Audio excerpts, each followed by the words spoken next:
ֆինանսական շուկաներում, ինչպես նշեցի, ռեպո ուրեմն գործառնությունների շուկայում, այստեղ էլի կարելի ասել, որոշակի չեմ ուզում ասել լճացած վիճակի, բայց անբավարար մրցակցություն է։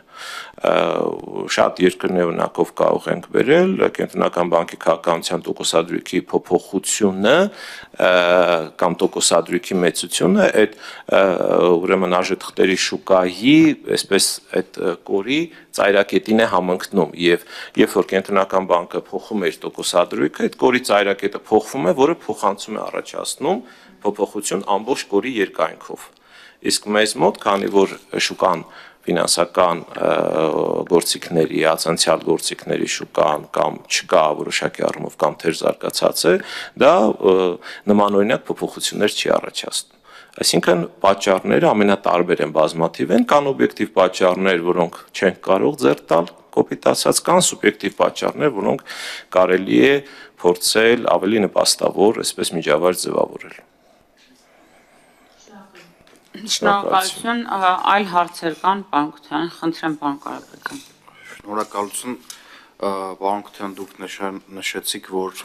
գերակայությունների փոփոխություններ են անհրաժեշտ որոշակի հարցերի լուծման դեպքում, այդ գերակայությունների մեջ մտնում են արդյոք կրիպտոարժույթների շուկայի կարգավորումը եւ ինչ փոփոխություններ եք դուք տեսնում, որ պիտի գործնականում արվեն եւ արդյոք ինչքան եք համարում ձեր անձնական ռեսուրսը, որ դուք կարողանաք որոշակի դինամիկա ապահովել եւ ինչ ժամկետներում կկարողանաք։ Շնորհակալ եմ։ Ըստ էության կրիպտոարժույթների պարագայում, եթե մենք դիտարկենք, ինքը շատ լայն համակարգ է եւ այստեղ այդ համակարգի ներդրումը ինքը անայլընտրանք է։ Ինչ է դա իրենից ենթադրում, իհարկե ընդունված է համարել, որ կրիպտոարժույթների շուկան բավականին ռիսկային է, դա այդպես է, տատանողականություն եւ այլն, բայց այստեղ մենք պետք է հասկանանք, որ խոսքը ուրեմն տեղեկատվության պահպանման նոր համակարգի մասին եւ տեղեկատվության փոխանցման նոր համակարգի մասին է, որը որ ռիսկերի հետ միասին պարունակում է նաև առավելություններ, առավելություններից է օրինակ արագ վճարումների համակարգի ձևավորումը, որը մեզ մոտ խնդիր է, օրինակ, ասենք Հայաստանում անկանխիկ գործառնությունների պարագայում, քարտային գործառնությունների պարագայում բիզնեսը նշանակալի ծախսեր ունի եւ դա բիզնեսի որոշակի դժգոհություն է հատկապես ՓՄԶ պարագայում առաջացնում մարդիկ ասում են մեզ տեղափոխեցիք անկանխիկ գործառնությունների դաշտ, բայց մենք տոկոսներ ենք հավելյալ վճարում, քարտային սպասարկում եւ այլն։ Իսկ ուրեմն արագ վճարումների համակարգով հատկապես այն համակարգերը, որտեղ հիմնական այսպես գործիքը կամ որպես գործիք հանդես է գալիս Կենտրոնական բանկի թվային արժույթը, հնարավոր է մի քանի անգամ նվազեցնել այդ այսպես միջնորդավճարները, դա լուրջ պոտենցիալ է իր մեջ պարունակում։ Իմ դիրքորոշումը հետևյալն է, որ այս ոլորտին այո պետք է զգուշությամբ վերաբերվել, բայց այստեղ պետք է ձևավորել ավելի արագ զարգացման օրակարգ եւ փորձել այդ օրակարգը իրագործել։ Նույնը, ասենք Կենտրոնական բանկի ռազմավարության մեջ ամրագրել է, որ պետք է ասենք թվային արժույթի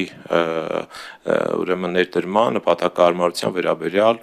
այսպես հետազոտություններ արվեն։ Դեռ այդ փուլում ենք, բայց այդ հետազոտությունները խորքային, ամբողջական, համակարգային դեռևս արված չեն եւ այսօր նույնիսկ չկա այդ հարցի պատասխանը, թե որքանով է դա նպատակահարմար, ինչ ռիսկեր է ստեղծում, շուկայի մասնակիցները ինչպես են դրան արձագանքում, մինչդեռ շատ երկրներ կան, որոնք այդ համակարգը ներդրել են եւ դա մեզ մոտ ընդունված է համարել, որ դա ստեղծում է նոր ռիսկեր, իրականում դա նոր ռիսկեր չի ստեղծում, այլ նախորդ ռիսկերի կամ եղած ռիսկերի նոր դրսևորումներ է հայտ բերում եւ այո, բարդ է դրանց կառավարումը, բայց դրանց կառավարման գործիքներ եւս կան։ Կամ ասենք Կենտրոնական բանկի դիրքորոշումը թվային կերպափոխությունների վերաբերյալ, թվային միջավայրի առումով մեզ մոտ այն դիրքորոշումն է եղել, որ դա անհրաժեշտ է բանկերին, իրենց անհրաժեշտ է թող իրանք էլ անեն։ բայց իրականում թվային կերպափոխությունը դա անհրաժեշտ է ընդհանուր ֆինանսական համակարգին, անհրաժեշտ է նաև կենտրոնական բանկին, ֆինանսական վերահսկողության, այսօր այնպիսի գործիքներ են կիրառվում, երբ որ կոնկրետ բանկում, կամայական բանկում տեղի ունեցող կամայական գործառնությունը կենտրոնական բանկը արձանագրում է եւ ուրեմն